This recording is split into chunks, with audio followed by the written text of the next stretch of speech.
based on the fact I'm naturally a creative person, but more so because they teach you that there's only one answer to every question.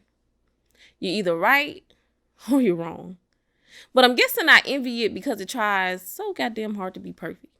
Placing rules on your every move, structure on your steps, orders on your operations, like, please excuse my dear Aunt Sally.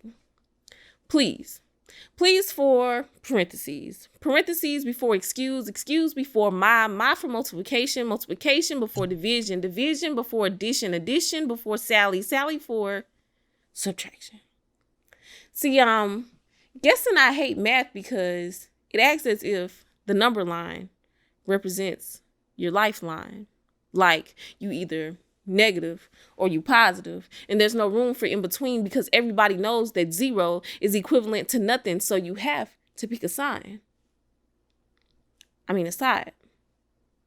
Sides. This life ain't no equilateral triangle, so never expect all sides to be equal. See, I hate math because I can now calculate the relation between my age and the number of years my dad has been actively participatory in my life.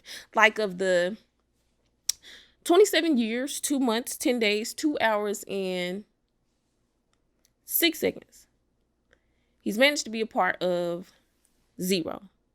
But I use those same calculations to try to boost myself up by saying shit like, well, he did send your child support check every 2 weeks for $52, and 52 times 2 equals $104 a month, and $104 a month times 12 months equal $1,248 a year, meaning my existence was practically as valuable as 10 TI-84 calculators. I'm tired of being a fucking calculator because I'm tired of adding shit up.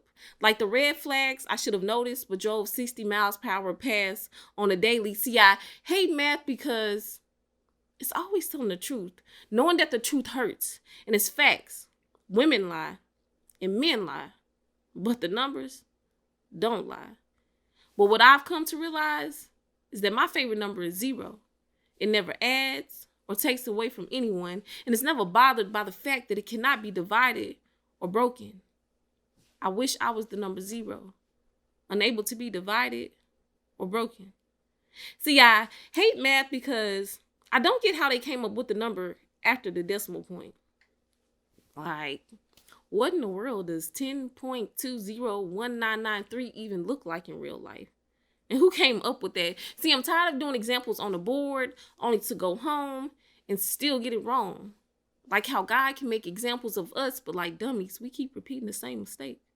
Never fully learning from each other because supposedly experience is the best teacher. See, I'm tired of math because I can now calculate the number of minutes between text messages and phone calls, as if it somehow validates how much or how little somebody likes you. See, I'm tired of math because it's full of numbers, constantly serving as a reminder that for the past 3 years and the 7 to come, my 19-year-old brother will be treated as a number, inmate 158463, stripped of his identity.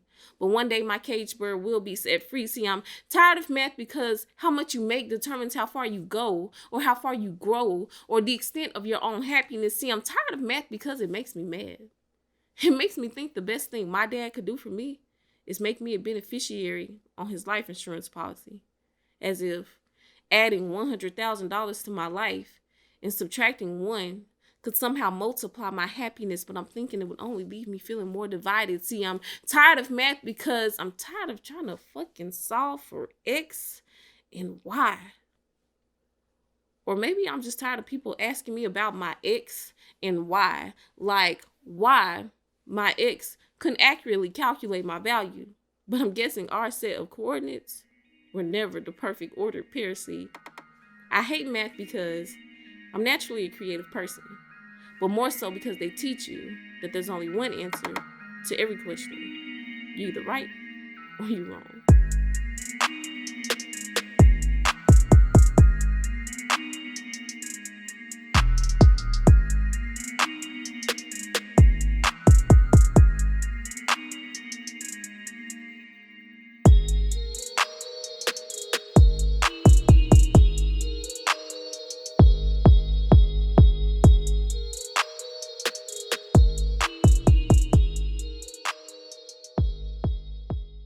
Everyone has secrets. The definition of a secret is something private that we don't want other people to know about. Well, I want to talk about everything on my podcast. Kind of like snitching, but not really snitching. Racism, bullying, incest, lack of culture, religion, sports, politics, interracial dating, sexism, gender inequality, etc. For many of those topics, people don't like to talk about and like to keep their opinions to themselves, like secrets. And if they do talk about it for some of those topics, especially racism and politics, people won't be completely honest about it because of what they believe the backlash will be. So therefore, they try to be politically correct. Ain't nobody got time for that. Ain't nobody got time for that. Ain't nobody got time for that. Yo, for this episode, something I've never done before is talked about, like I have a lot of people ask, Didi, what's your podcast about? What can I come to your podcast for if I'm looking for certain things? Well, like I talk about, or like I've said many other times before on the podcast, my podcast is about any and everything. We talk about society, societal issues, societal highs and lows, from politics to everyday life, depression to great things as well. But I think I found a very nice way to say what my podcast covers. My podcast covers dope topics, and I talk to dope people. Got it? Dope topics and dope ways, and every now and again, most times these days, I almost never talk on my podcast by myself anymore. I talk to dope people. And this episode is a prime example of that.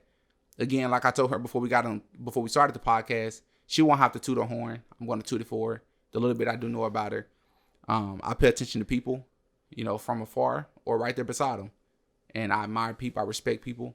Especially other people that just happen to look like me and trying to make a difference in this world. Because I just know sometimes how much of a grind that can be.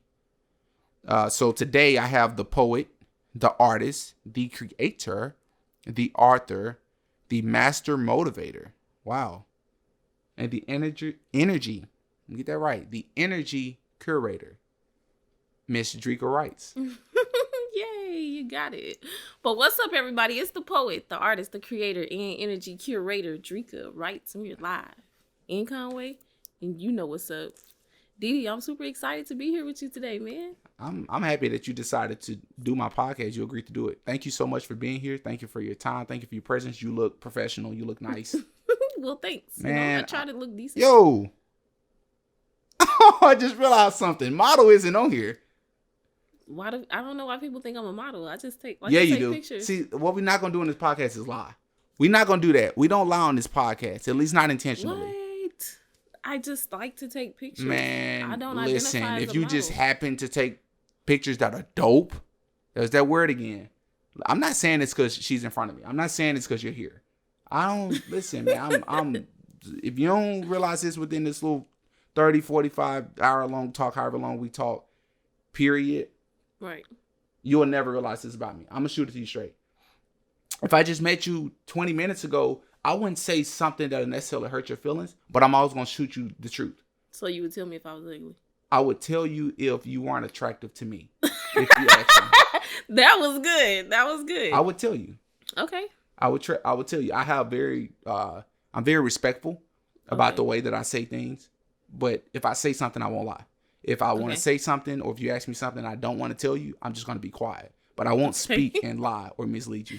Okay. Follow I appreciate me? that. Your work, I want to make sure I look at you when I say this. Your modeling work is fire. Thank you. I'm Fire. just gonna receive that. I haven't shown Heather or anybody else that helps him with this podcast your work. She didn't even know who I was talking to today. No one knew but me up until this right before you came. And the guy who helps me, he's on the back side of my podcast editing and helping me kind of push this thing. I haven't talked to him about you very much either. But I'm gonna have to show him your work too. Okay. I don't care what you consider yourself as it relates to the modeling world. You're a model. Okay. When I scroll down my TL and I see your work, I'm like, oh my goodness. You ever like somebody's picture on social media and you're like, all right, cool. You keep strolling. Then a couple days go by. And if you like me, you're not on social media every day, or you on social media for just an extended period of time, you get right back off. Because it's all about your mental health. And I keep strolling 2 days later, and I see another fire picture. Double tap it, keep it moving. And then like you're in a position where you're on there the very next day, and it's like another one. You're like, all right, bro, I'm not finna double tap this one too, because this is just gonna be weird. Like, I like to tap stuff I like. But yeah, let's go ahead. All her work, all her modeling work is fire. That is so nice. Your outfits. Thank you. You know, your combinations of colors, the angles, your locations, everything about your content, the caption. You have purpose. That's my biggest thing. Purpose to a lot of your work. I appreciate you. Well, thank you. Like I'm so just honored to receive such a compliment. I feel like this is something she's heard many times before. She's like, this is just the way I just respond to it now. No. I'm just. Do you see what I see when I say that? Be honest. Please be modest. Please be modest. Please be modest. I had to. You can be honest, but be I modest. see what you see? Yes. I mean, we all see things differently, you know, because we've experienced life in different ways. Okay. So when I look at my work, let me be honest. That's a good way to say this. When I post my pictures, my biggest thing, I always want to motivate people. So if you really go back and look at all my pictures, every last one of them, I'm saying something in the caption that's either motivational, I done put a poem in it, or I'm trying to guide traffic toward my women's organization or my website to get some book sales. So I do understand, like, you know, how we as people, we're visual creatures. So when we see something that is aesthetically pleasing, we're more likely to take in what's being said and, you know, follow whatever instructions I have in said caption. So, I mean, I like to utilize myself, first of all, because I do like to dress up, but I know I'm able to use myself to produce the results I want. So when I'm out here, you know, posting, I do post with purpose, you know, because I feel like, I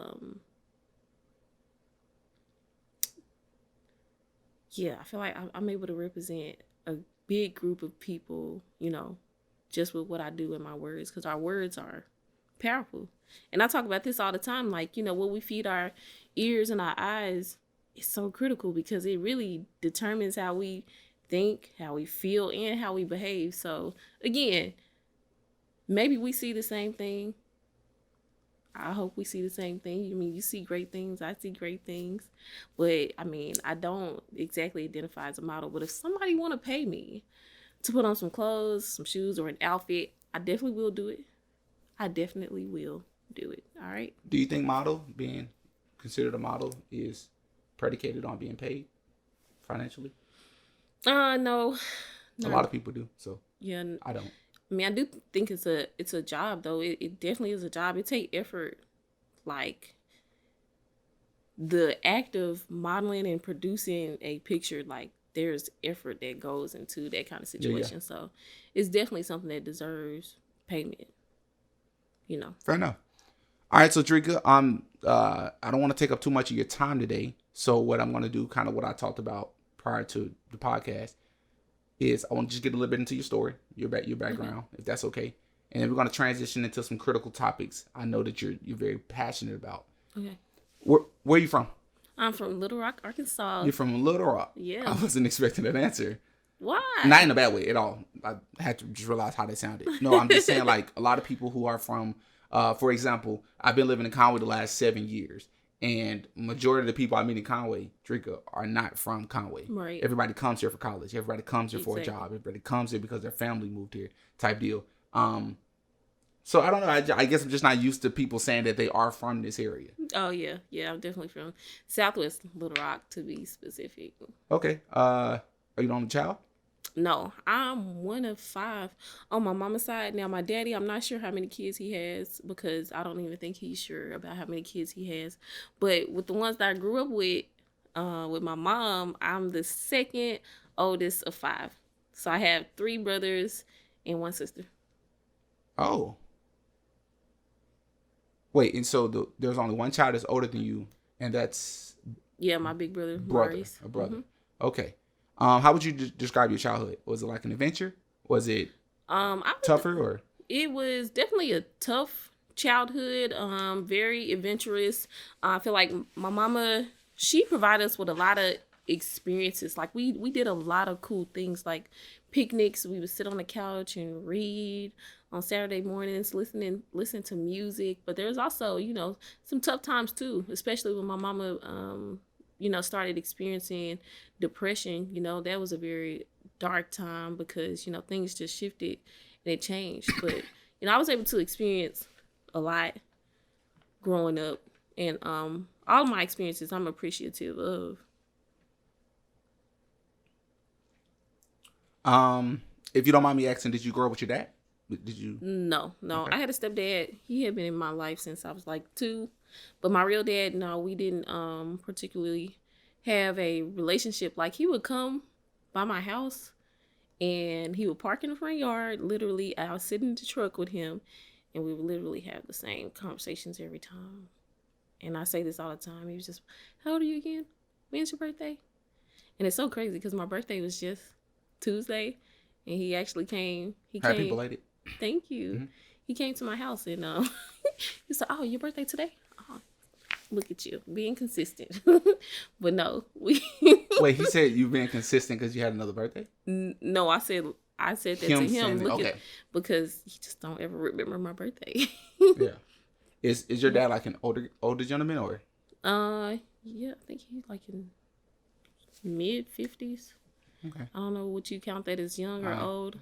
Right there in the middle. I wouldn't say 50s are old. Yeah, he got a youthful vibe, so. For real? He's not like elderly. Do you see a lot of yourself in him?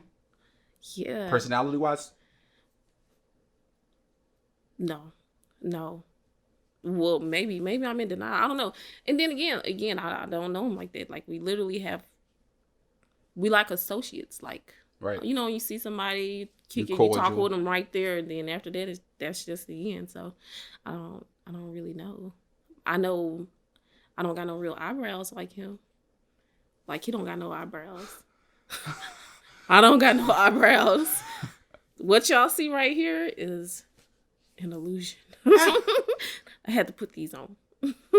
So, yeah, I know that we got the same nose. But as far as, like, character traits, no. I don't know. But I know my uncles that I'm close with, I see similarities in them. So I imagine my daddy probably be the same way too. Just with being like just ambitious and solution based and intelligent. Yep. And artsy. Musically inclined. Not that I can sing or anything. I do like to listen to music. I'm still working on my vocals. Haven't got there yet. Great transition. Who's Samadrika's favorite artist? I'm so ashamed to say it, but like growing up, my favorite artist was always R. Kelly. We finna have a conversation. Like, hold on. But first of all, I'm that star up in the sky. Okay. I really don't know why I'm stuttering right now because I have no problem with saying this. I want to preface this by saying, the gentleman that I told you about before we started the podcast that I have that's a part of the verses and all that, he and I talked about R. Kelly. Okay. And because he's in that realm and he's worked with these people, he's worked with R. Kelly. He was telling me, we kind of touched on it, we kept it moving. Because again, like, it's not like us. We can say whatever. But if he says it, it's different. Or it can be different. I let him know, and I'm going to let you know. He doesn't have to say it. I told him, I said, yo, I'll say it for you, or I'll just say it for myself. And if you feel this way, so be it. I personally believe that R. Kelly is, and not to take away from Drinka, because this podcast episode is about Drinka. I believe that he's guilty of any and everything that he was ever accused of. I think he's a monster. I think any and everything that's coming to him, he deserves it. And I hope it happens to him. That's very intense. I think R. Kelly is arguably the greatest songwriter of all time. And R. Kelly, outside of J. Cole, is my favorite artist of all time. Yeah. See, it's so unfortunate. I'm like, I can separate the two. That's crazy. And I know some people can't. And I respect that. Right, that's true. I feel people where they come from, but the truth of the matter is he did produce some great records, and not only for himself, but for other people. Man, if you look at his, you can't put a number on it. Name the amount of hit records. Man, Name the amount of incredible that aren't even hit records statistically that this man has. And he wrote hits for other people too. He wrote and produced. Tell me, Charlie Wilson, Michael Jackson. You want to keep going? Aaliyah. You want to keep going? He wrote the hit for Michael Jackson. Yeah. Anyway. Yeah. And we don't have to linger on this. So we have that in common. Yeah. I don't know how you currently feel, but that's still my favorite artist of all time. It's just him as a human being. Yeah. Okay. That's a different story. Right. So that definitely is my favorite artist. And who else? I really love J. Cole. Man, that KOD album, fire. And did y'all know that I didn't even know he was mixed? But I had his mother's Caucasian. He's my favorite artist. I did not know. But you know why? I had suspicions that maybe he wasn't all the way black. Is in that one song where he was talking about his mama, and I'm like, wow, black kids don't talk about their mama like that. Then I found out he had a white mama. What way was he? Because I'm pretty sure I've heard just about every J. Cole song ever created. So the song he was like, I don't know this about how she was drinking. Yeah, why she do this to herself? Why she called him late at night to complain about. Yeah. That was also on KLD. Okay. What do you mean, like so-called black people don't? Well, you know just how how would a so-called black person talk about their mother in that scenario? I feel like black people are more. We were just taught not to be as expressive because it's just like disrespectful. I missed the link. I missed the cue. You missed the cue? I've always been expressive when it comes to that. Always, but I get it. I see it. I'm aware of it. Right. So I was like, oh yeah, okay, this makes sense. I just always thought he was all the way black. That's crazy. Especially with those dreadlocks. Those dreadlocks was like, man, you all there. Oh my god, that threw me for favorite J. Cole song. You can't throw his name out there if you don't know a whole lot of J. Cole songs. If I don't know I ain't gotta know the name of the song. I listen to the album now. Oh, is KLD the only thing you're like? No, I listen to other songs too, but my favorite one is Motivate, of course. Okay, maybe I wasn't clear. Not your favorite J. Cole song on KLD of all time. That's just my favorite song, period. I like January 28th, too. Dope. I feel like you're trying to test my she's spelling me right now. Like, don't come for me like Motivate. I just don't Motivate. know him. Motivate. Get money. No. January 28th. Now, I love that song. How it start off? Let me go ahead and name off the other songs that I like. How January 28th go? How it start off? I don't know. He said, look, the real is back. The veil is back. Flow bananas here. Peeled is back. And what you find is your highness could paint a picture that's vivid enough to cure blindness. Arkansas's finest. You knew that already. In terms of the greatest, she proved that already. And if you would like, she do it twice. I just sharpened my blades. For a minute, became lost in my ways. Okay. If my homies that was tossed in the grave. Every so often I fade deep in my thoughts and to get lost in the days we used to play before your coffin was made. Just got the call home, he got caught with a stray. Hope he's okay. Just got paid with Cochran, got paid to free OJ.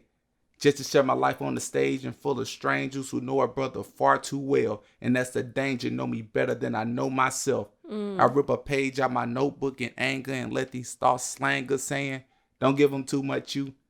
Don't let it take control. Okay, you proving yourself, sir. I love this song. Let's go ahead and move on to my other favorite artist. Yeah, you did terrible. Gucci Mane. I did terrible. Gucci Mane. Come on. Yo, wow. I'm not expecting this, honestly. Not wow. Gucci Mane is dope. Do you like old Gucci? So icy entertainment. That's not a good. Come on. Brr, it's so cold in here. You gotta wait. Come on now. Do you not like Gucci Mane?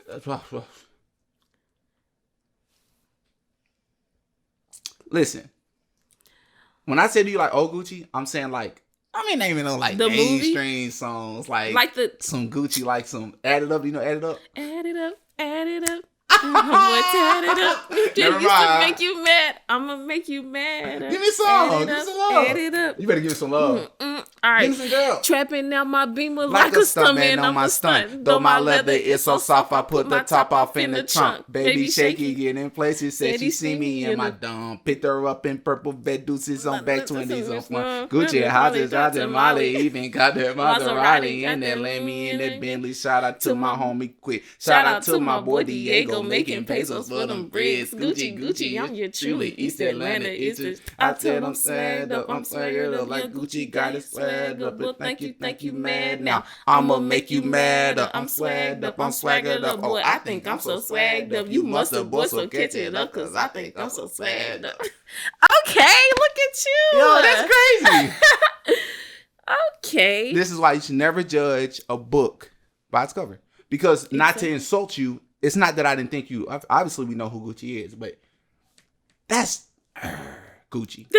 That's like trap music. I'm still in the streets, Gucci. That's dope. Do you know I got an ice cream cone tatted on my? But I did have mine before he got his. Okay, I'm gonna say you missing a little thunderbolt. I had mine before his. That's how I know me and him are like spiritually connected, because not long after I got my ice cream cone tatted on right here, he came and got one like on his face. So yeah, I'm not gonna. come on, tell me that makes sense. What makes sense about putting an ice cream cone on your face? I mean, it don't. Yours is fire. His, come on, he was obviously not there mentally, but it's Gucci. Whoa, Yo, you knew that song. Whoa. This podcast is going to be longer than 35, 40 minutes. I'll tell you that, because we vibing like, yo, you knew that. Cocaine heavily. No, let's not. Yo, that's crazy, man. Let's That's not do crazy. that song. That's unprofessional. So, we got R. Kelly, we got J. Cole, we got Gucci. Throw them out. Where my women at? Who we loving? Well, first of all, I love all women. Okay. And I just hate to be so cliche, but Here we go. The Beyonce. There it is. Corey, that's a given. Queen Bee. Mm-hmm.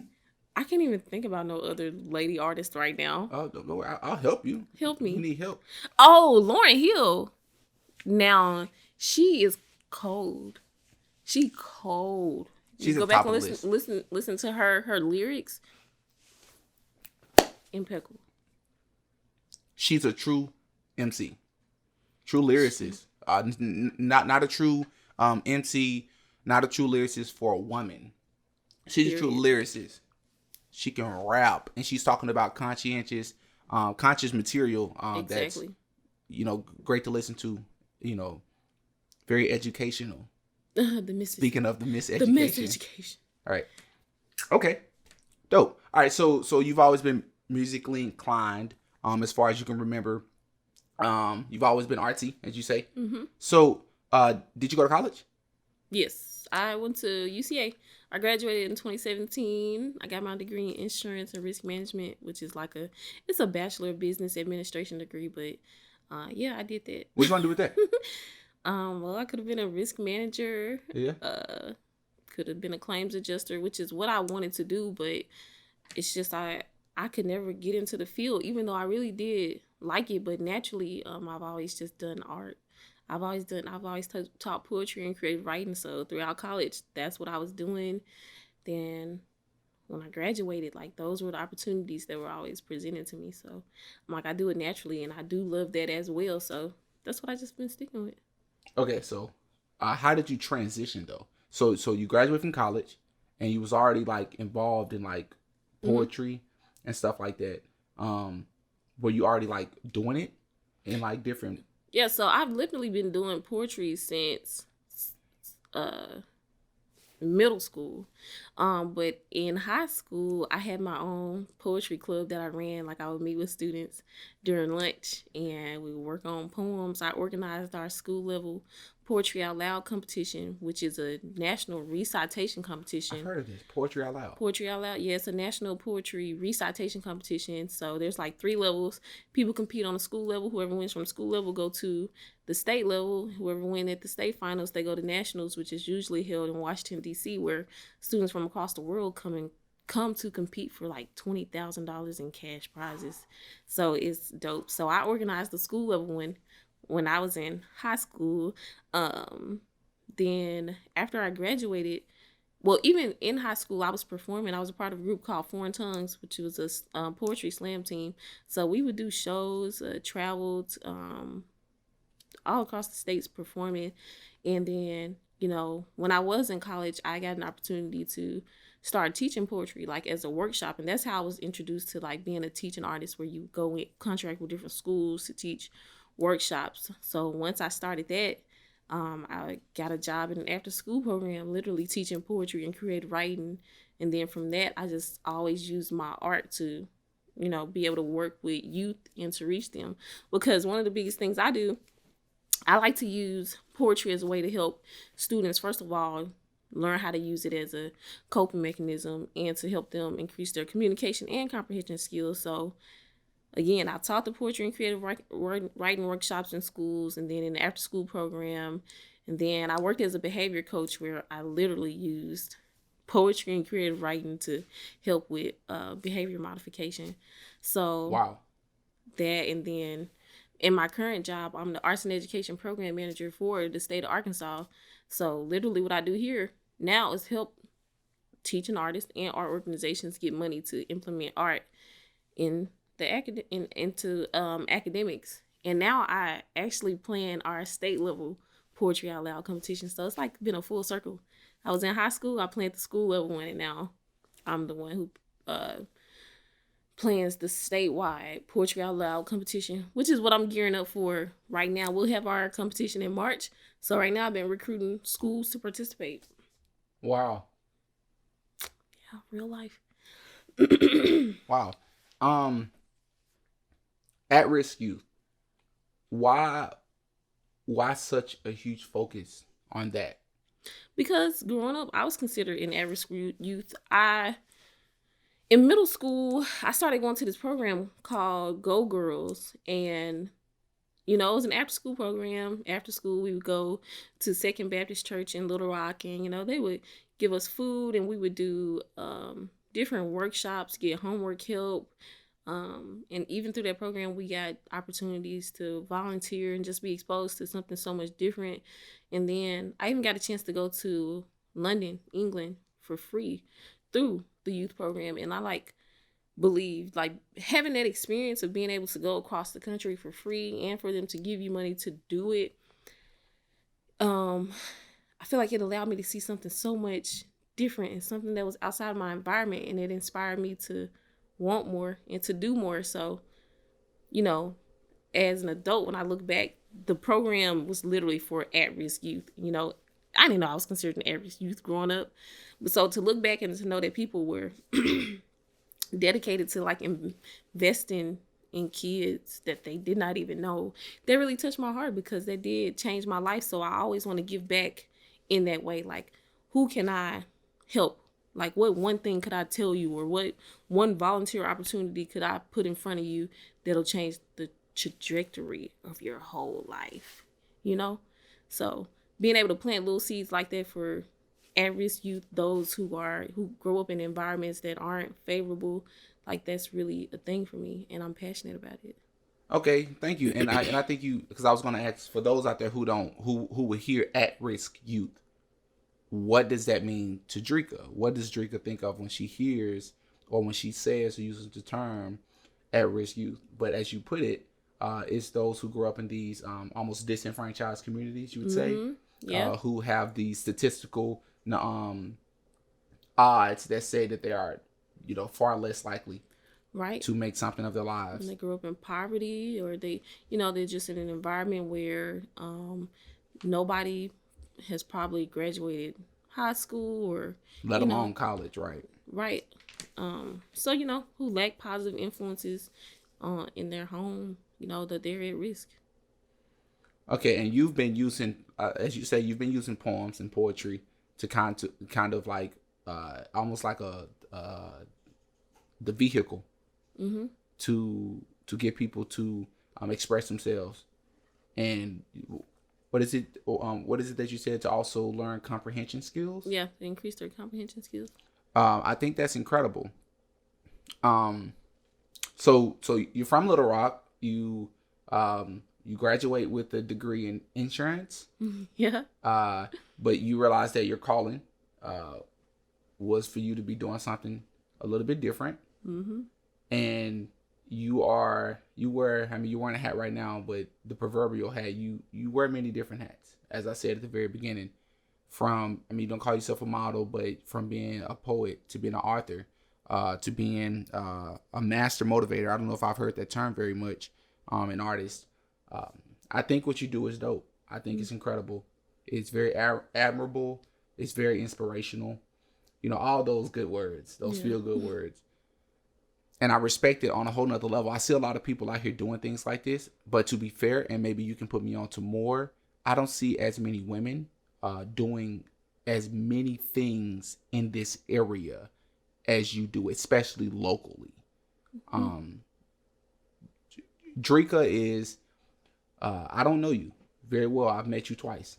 Right. One of the times I met you was at an event. And then another time I met you was here recently at the movement, where they were giving away food to the homeless, things like that. So you may or may not know, but I am a current student at the Clinton School of Public Service in Little Rock, first semester student. And I know Tim Campbell. Okay. Tim Campbell's my guy. He and I are trying to figure out a date now. Yeah. I believe he and I are going to get together probably sometime in November to do the podcast. Very, very great guy. We actually missed you. I was at the event, the mental health event. I missed it. It was like it was actually really funny because Tim was like, yeah, yeah, we got another we have another member of the team that's supposed to be here. She's supposed to be here in the next hour. So then next hour and a half go by, and he's like, yeah, y'all know, like, once again, we have another member that's supposed to be here, but y'all know she's a celebrity. She be everywhere doing everything. So just give her a little bit more time. So he was like lingering. And I was telling the person I went to the event with, I was like, I really, really, really, really hope that she's able to make it. Because I think, it's like you want all your pieces there. Yeah. And when you attend something, you want to see all their pieces there to kind of complete it. Yeah. The brother, what's his name? King Kid? Yeah. Darren. First time I'd ever seen him. I had never heard him speak before. He's powerful. Yeah. And what's funny is a lot of the stuff he says, not to compare myself to him, but a lot of the things that he talked about on that stage that night. I'm like, man, this is literally verbatim what I've been preaching for like so long. And no, it's considered like, if you're in certain circles, it's considered corny or cornballish if you want to talk about these types of things such as mental health and depression, right, and how the so-called black man deals with it in different ways, and the so-called black woman deals with it in different ways. And he touched on a lot of important topics, a lot of I would say clapping moments, but like a lot of people were snapping. It's like a whole lot of snapping moments. I'm like, man, he hit it right on the money. So I'm going to reach out to him at some point. So he and I think the conversation me and him, I think it's going to be a really powerful conversation too. Yeah, he's smart. He's in medical school too. Yep. So, I definitely think it'll be a great conversation. But I'm so sad I missed the mental health event. What all were you doing that day? I'm on the community advisory board for the Little Rock School District. So we had a meeting that day, and the meeting literally lasted 4 hours. You had a 4-hour meeting? I was on Zoom. Because we had to vote on different handbook changes and all of that. So we just spent a lot of time, conversing about that and, allowing the community to ask questions. So that was very intense. Like, that was an intense day because I just knew it was going to be over in probably 2 hours. Man. But I was just like, yeah, I'm not even going to make it at all. And it's so crazy because they actually shifted the time so that I could be able to make it, and I still wasn't able to make it, so that made me sad. Dang. It was a very, very great event. The vibe, the imagery, everything was just great about it. And Tim was actually in the meeting. I was watching. Okay, so this was funny. I did a podcast that day in Little Rock with this girl who is also a student at the Clinton School. Mm-hmm. So we drive out there, we do the podcast. And as I'm leaving, literally the podcast ended 4 minutes before the meeting started. The meeting that she had to attend was Tim Campbell's meeting. Wow. Because she's over the diversity chair, and obviously Tim's the Mr. President, Tim Campbell. He Oh, hosted yeah. this meeting. So it was funny because I'm watching Tim talk as he like introducing it, like speaking to everybody as they join the Zoom meeting, as I'm packing down and breaking down all my podcast stuff. So we left, and she's gonna attend the event that Tim's gonna be hosting. I make it to the event, take maybe an hour or so later, and Tim's literally on the phone in the meeting as he's setting stuff up. Man, I'm like, man, that's crazy. it is. That's He been crazy. Moving around. My boy been moving around. He just won. Well, we got listed as one of the top influential people in Arkansas. Didn't know that. Yeah, he making moves. And then my friend, the poet, she organized the mental health event. So that makes me even more sad that I couldn't make it because this was her first one organizing, and it turned out so good. Dope. Okay, so being your own superhero and saving yourself. Mm-hmm. What does that mean to you? Whew, what that means to me is basically being accountable for like the role you play in your own demise. A lot of times, a lot of people go around with this victim mindset, like they Man, she preaching today. She about they to preach. literally feel like, oh man, you know what? I'm not happy because this person made me do this, or I'm not happy because I don't have this. But it's just like, once you realize like the power is in your hands, first of all, to make yourself happy. So, a lot of people who are, let's say, unhappy, toxic relationships, they feel trapped and like they can't move. But when in reality, it's like the power is literally in you to move around, even though it's hard. I've experienced a toxic relationship, and I just think about myself, like being in it. I just felt so sorry for myself, and I had that victim mindset, and I literally had to stop and say, like, hold on. Like, nobody's holding a gun to your head and making you do anything. So Right. You have to be responsible for the role you play in your own unhappiness. And once you understand and take accountability for that, like, that redirects the power back to you, making you, again, your own superhero. You coming to save yourself, and you're not waiting for somebody to come scoop you up. You're not waiting for God to extend his hands from the heavens to come pick you up and take you to where you need to go. Like, you got to know, like, that power literally is inside of you. And that's something I always want to preach, especially when, I was working with youth too. Like, hey, y'all may be young right now, but guess what? You are responsible for yourself. So I need you to decide today what you want to be and who you want to be, because nobody's going to sit here and hold your hand. You may have people who's going to help you along the way, but I want you to literally exist as if you are all you got, because at the end of the day, everybody's dealing with their own thing. Your parents, your teachers, everybody is. So you can't expect to have your hand held. Oh, come on, baby. Let me hold your hand. Let me take you to the next step. Let me lean over your shoulder and make sure you do all your homework. Here, baby, drink your milk. Do this, do that. Like, once a child gets to a certain age, I think we need to teach them how to be self-sufficient and to also still utilize the resources around you. I don't believe none of us are completely independent. Like, we can't exist that way. But ultimately, what I'm saying is you have to be in control. You have to make the decision that it's going to be your responsibility to make sure you're happy. It's going to be your responsibility to decide that I'm not going to continue with this cycle of failure. A lot of people grow up in, again, unfavorable environments. But what I say to kids all the time, it don't matter if everybody in your household a crackhead. It don't matter if all you ever seen was prostitutes. If you want to be something and you want to go somewhere, your future does not have to be a reflection of the people around you. Like, you can literally go above and beyond. You just got to decide that that's what you want to do and make steps to get there. I actually did. Man, did I want to share this? I am.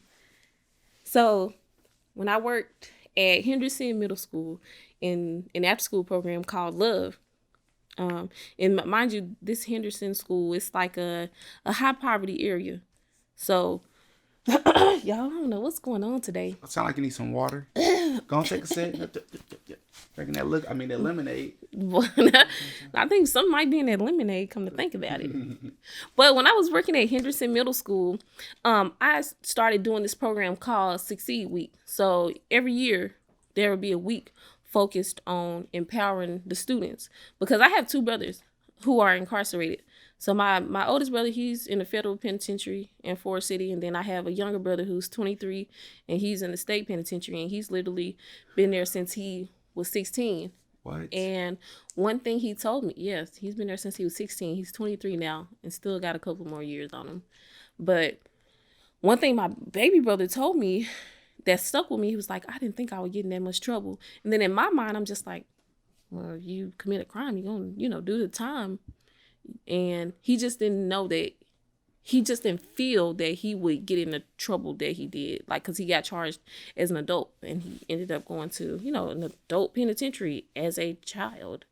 And when he said that to me, that he didn't think he would get in that much trouble, I'm like, how many other students, how many other kids are out there thinking that they could commit these crimes and that they just get a little slap on the wrist because they're young. So I started doing this program called Succeed Week, because also at the time we were dealing with the Little Rock crime crisis, where a lot of crime was happening and it was being committed by young kids. So you had young people dying and young people going to jail, and it was so much happening. So with this Succeed Week, every day was focused on something different, on empowering them. And one of the days we made superhero capes, and it was called Be Your Own Superhero.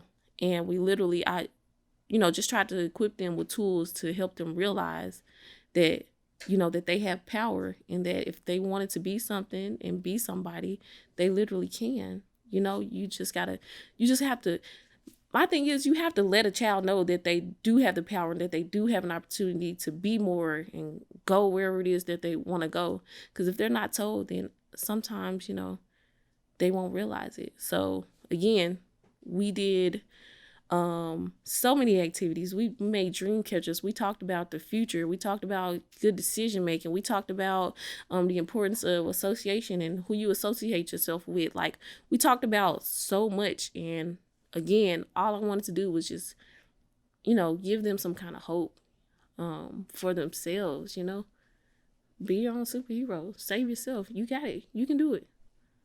Do you think that's harder said than done for a lot of people? Definitely. I definitely think it can be hard, but I always say nothing that's hard is undoable. So it may be hard, but that's okay. You can still do it. People do hard stuff all the time. College was hard. I finished it. I wanted to drop out and all that, but I finished it. Working out is hard. People still do it. They still lose weight or build muscle, do what they need to do. Like, life is hard, but people still do it. Are you the only one in your family who's attended college, or? No. So my baby sister, I was the first to go. So, and I literally went because I knew my sister, what she wanted to do with her life required her to go. And I just felt, if I couldn't keep telling her, hey, do this, and not show her an example, like right at home. So I went to college, literally, because I wanted to be an example for my sister. And she is now in her 2nd year at UCA. So I'm super proud. Dope. What's your sister's name? Tasha Mayo. And she's a poet. Your sister. Okay. Yeah. Okay. I'm thinking. All right. Shout out to you. Do you think poetry saved your life? Oh, that's such an intense question. I was going to say, or would you go that far or what? Man, did poetry save my life? Man, poetry gave my life purpose. Did it save it? I don't know. Like, I just could not imagine what my life would have been like without poetry. So I'll give poetry credit. But it definitely, just gave so much meaning and purpose to my life. Yeah. Okay. Did poetry transition you into this? Well, I'm guessing it did. I know the answer to this question, but I'm going to ask it this way. You have a book. Yes. What's the name of your book? My book is called 17 Mirrors. 17 Mirrors. How long has your book been out? My book, it's been out since July of last year, so it's a little over a year. Okay, congratulations to that. Thank I'm gonna you. have to purchase me a copy. Tell the listeners, those anybody in this area probably already knows to an extent, but for those who don't know about Drekkia Writes, those who don't know about Drekkia Writes' book 17 Mirrors, please let them know what this book is about, what inspired you to write it, and why they should check the book out and purchase it. So my book 17 Mirrors, it's a collection of poetic reflections. So it's a book of poetry, and literally I named it 17 Mirrors because I was in just a state of reflection in my life. And in my first apartment, I had 17 mirrors. So that was also symbolic for me as well. But this book is about, again, accountability, self-acceptance. It's like a coming of age story about a girl experiencing, love in a toxic way, but learning again to accept accountability for the role she played in her own demise, and just learning to move forward. So it's 7 sections in this book, and each one explores something different. But literally at the end of each one of those sections, there's a message, a powerful message that I would leave, because again, in life, we go through things and, we experience sadness and all that, but that does not have to be our reality forever. So in this book, even though I talked about a lot of difficult things to talk about, I was always hopeful, because when I wrote this book, I was actually still in a toxic relationship that I talked about. So the book was it was not hard to write because everything I wrote was things I had already been writing, but I wanted to put it out because I wanted to be able to help somebody. But it's so crazy because I was still in it. So it's just like, wow, I feel like such a contradiction for so long. But literally, when I was going through what I was going through, I just kept envisioning a future where, that was not my reality anymore. So I feel like that book was helping me manifest a new reality for myself. So when people read it, they don't even understand, like, man, I was literally still in that fire. Like, even after I dropped it, I was still in that relationship marriage, for some time after too. But when I left, I felt more comfortable talking about the book, because when I first dropped it and I would do interviews, like some questions they would ask, I'm like, man, I feel too ashamed to answer them because right now I'm a contradiction. So just to be on the other side now, I'm just really proud of the book again, because it talks about my real life experiences with just emotional, physical, and mental abuse, but also, again, we talk about accountability, the coming of age of a girl, just learning to overcome and be great. So I think people definitely should try the book out, first of all, because the writing is, it has a lot of sauce, a lot of flavor. I think you would definitely enjoy it, again, because real life experiences still provides a motivational tone to it as well. And you can find that book on my website, www.drinka.com, or you can get it on Amazon. 17 Mirrors. You spell my name Drekkia. Hopefully he'll have it on the screen or something. Look, what do people be saying? Look to the right. No, this is gonna be for the video. So I'm like, yeah, look in the bottom left corner. Boom. And there's the website. I was like, huh? Wait, this is my right side. Look in the bottom right corner and you'll see my website. Boom. Boom. All right. So 2 last questions as it relates to that book, because I think you touched on a lot of important topics before you go. And I think I'll be doing my listeners a disservice. I have a lot of women who listen to the podcast. Yeah. And I don't want to do the women a disservice because I know they're going to be interested. And I'm pretty sure they're going to purchase your book. But for those who are listening right now and would like just a little bit of insight, not on your situation, but I would like to ask you, what is Drinka's definition of toxic, and and I'm sure you probably touched on this in your book, but what is Drinka's advice to anyone in toxic relationships? Mm-hmm. So my definition of toxic is basically, being in, well, when it comes to romantic relationships, what I identify as toxic is being in a physically, mentally, spiritually, or even sexually abusive relationship. Toxic is, being in a space or having a partner that literally impedes on your ability to function and be happy. Someone who, makes you feel not the greatest about yourself or is very manipulative. Someone who's toxic, who does not know how to communicate appropriately. And it's just, toxic is anything that just does not serve us in a beneficial way. I think a lot of times people, our views of love, it comes from, how we're raised. So a lot of people perceive physical abuse as love, and Yes. that's because that's what they grew up seeing. So that's a reality for them. And I grew up seeing that, but I always remember telling myself, I'd never be in something like that. That's not love. That's disgusting. Why'd you put your hands on somebody? That's gross. But still ended up in that space. So once I realized, like, that does not have to be a reality for me, and that I don't have to hold on to something that does not serve me, that was physically making me, man, I feel dead. When I say I felt like the walking dead, I felt like nothing around me was real for a long time, till I left that relationship and I started doing counseling. Like, I slowly came back into the real world. Like, now I feel like I'm here, but that relationship really took a lot out of me. And when I convinced myself, like, this is not the way love supposed to exist, and I don't have to stay here, when I really made myself believe that, when I stepped out on faith and left a relationship with what I had on my back and had to start from the bottom, I was committed to having something greater and better, because I know I'm worthy now, and you're not going to ever convince me differently. So my advice to anybody dealing with a toxic relationship is the fact that you need to understand that you're valuable, like, you're worthy, and there's love out here that exists in a beautiful way. One that you don't have to worry about, being physically abused, mentally abused, verbally abused, because that's not love. That is not love, and it's definitely not the truth for me anymore. So anybody dealing with a situation like that, you need to understand that the power is in your hand to move forward and be happy, and understand that there's so many other people out here in the world that you can have access to.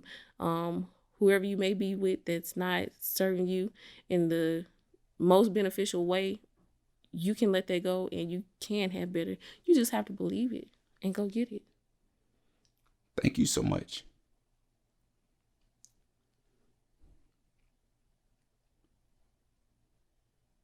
Something from my life personally, or witnessing from people that are close to me, is, oh my goodness, this is literally, like, this podcast is gold.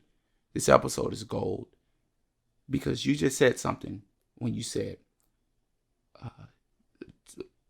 how people perceive love has a lot to do with what they see and what they experience when they're younger. And if they see physical abuse or sexual abuse, or just in one way or the other, when they're younger, then it can kind of play a huge role in how they see love. All right. Last question, I promise you. Why do you think it is that you have people, and most times, and from my experiences, it's normally the women that I love so much, that I see this growing up, or they see what happened to their mother or their aunt. They see how their mother or their aunt had to come up and had single parent or an abusive relationship, and they know what they don't want. They know what they don't want to deal with. They know what not to do. And they keep that in mind. Yet somehow they still find themselves in that position. Why do you think that still happens? Oh, there's a number of reasons that it can happen, because toxic relationships, and I've actually written a poem about this, like, the experience, it's not how one will perceive who's never experienced abuse, because what I realized in the relationship that I was in, like, you know, it would happen one time and then you think, okay, you know, that's that. Like, it's nothing that happens every day. It's not like that person is mean to you every day, because a lot of times our abusers, and I wrote this too, they're like the best lovers. They make you feel high and lifted sometimes, but then you have those moments where it's just like, okay, this is the fucking devil. So, you know, when you start to realize people's patterns, which, you know, often happens along down the line, that's when you're able to be like, okay, this is how it's going to be forever, and that's toxic. I don't want to be a part of that. Like, this bad now outweighs the good, because, again, those kind of relationships are not completely heinous. It's not a sad situation every day like how people would think. Like, it literally happens periodically. But again, when you start to realize that that's a pattern, and that you might experience this twice a year or once a year, like, you realize, okay, you know what, I don't want to experience that at all. So now I have to just nip this in the bud and leave, because I'm not going to give you an opportunity to disappoint me in that way again. But people like that who witness those things growing up and, you know, can tell themselves that they won't end up in those kind of situations, it's so many factors that go into it, how you can still end up in a situation like that, you know. And I just can't even really, because it depends, explain it, but it happens. And it happens to some of the people who we think are the strongest, who we find to be the most admirable, because love, man, it's a strong thing, dangerous thing. It can make you accept and do things that you thought you never would. So, if you meet the right predator, it's easy to end up in this kind of situation. That's all you have to say on that. Thank you. Let's end on a high note. Do you have any poem, short poem, long poem, mid poem, any encouraging words that just happen to rhyme, that just happen to be of Drinka, that you'd like to shoot out there for women, for people, for listeners? This is my favorite poem. I actually wrote it in college in one of my math classes. This is my math poem. Get close enough to the mic so they can definitely make sure they hear you. Well, so this is one of my favorite poems I've written thus far. I call it my math poem because I literally wrote it when I was in like my calculus class in college. I remember being in that class and I was crying because I'm just like, I don't get this. Why do we got all these letters and these numbers mixed up with decimal points? Like, it was really hurting my soul. So I started writing this poem. So I'm going to do it, and I hope y'all like it. If you don't, act like you like it. I never liked math, based on the fact I'm naturally a creative person, but more so because they teach you that there's only one answer to every question. You're either right or you're wrong. But I'm guessing I envy it because it tries so goddamn hard to be perfect. Placing rules on your every move, structure on your steps, orders on your operations, like, please excuse my dear Aunt Sally. Please for parentheses before excuse before my for multiplication before division before addition before Sally for subtraction. See, guessing I hate math because it acts as if the number line represents your lifeline. Like, you either negative or you positive, and there's no room for in between because everybody knows that 0 is equivalent to nothing, so you have to pick a side. Sides. This life ain't no equilateral triangle, so never expect all sides to be equal. See, I hate math because I can now calculate the relation between my age and the number of years my dad has been actively participatory in my life. Like, of the 27 years, 2 months, 10 days, 2 hours, and 6 seconds, he's managed to be a part of 0.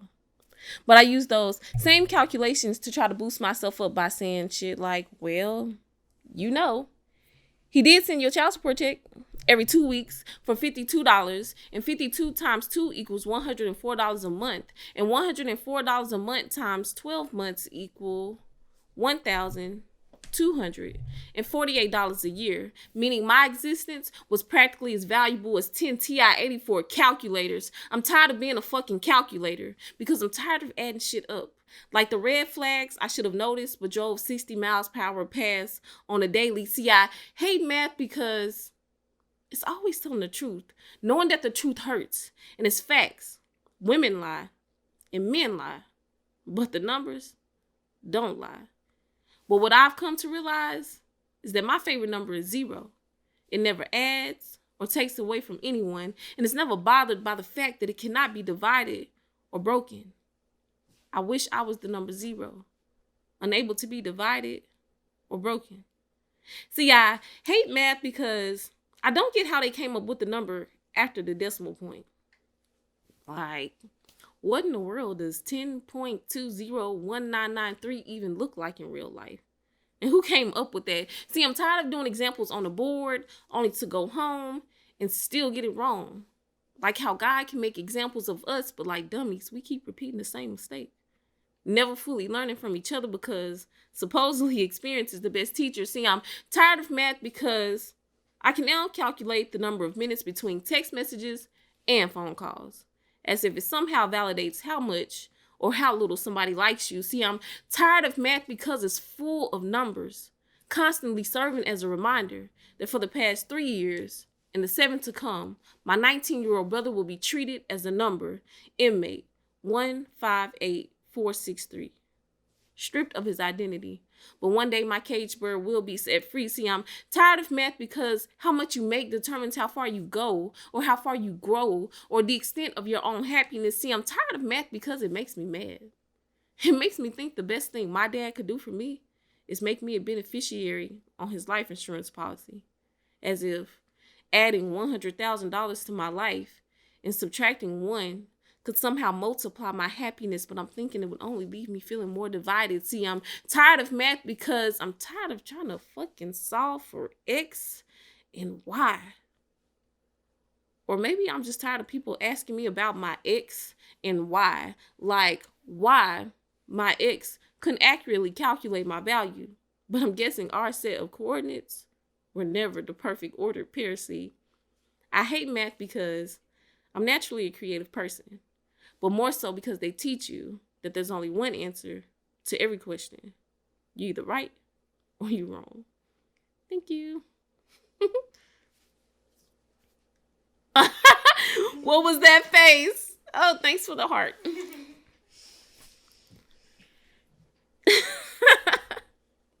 What you got to say?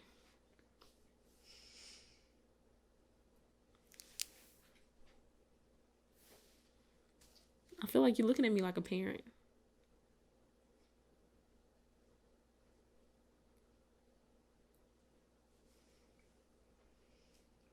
You're incredible. Thanks. Nah, it's not just about complimenting you. My vocabulary is pretty decent, yet it's failing me. I can't find the words to accurately articulate to you, Drinka, how talented you are, how brilliant you are, how driven you seem to be, how appreciative I am of you, how much you have to offer. Thank you. It's spilling out. It's going to be on my couch when you leave. Yeah, I appreciate it. Hey, thanks for inviting me. I appreciate it. This has been a great vibe. You know, we got Heather over here just smiling. You got the energy flowing in here, so I appreciate it. This has been good. For this episode, I'm going to be giving a shout out to an incredible book called 17 Mirrors.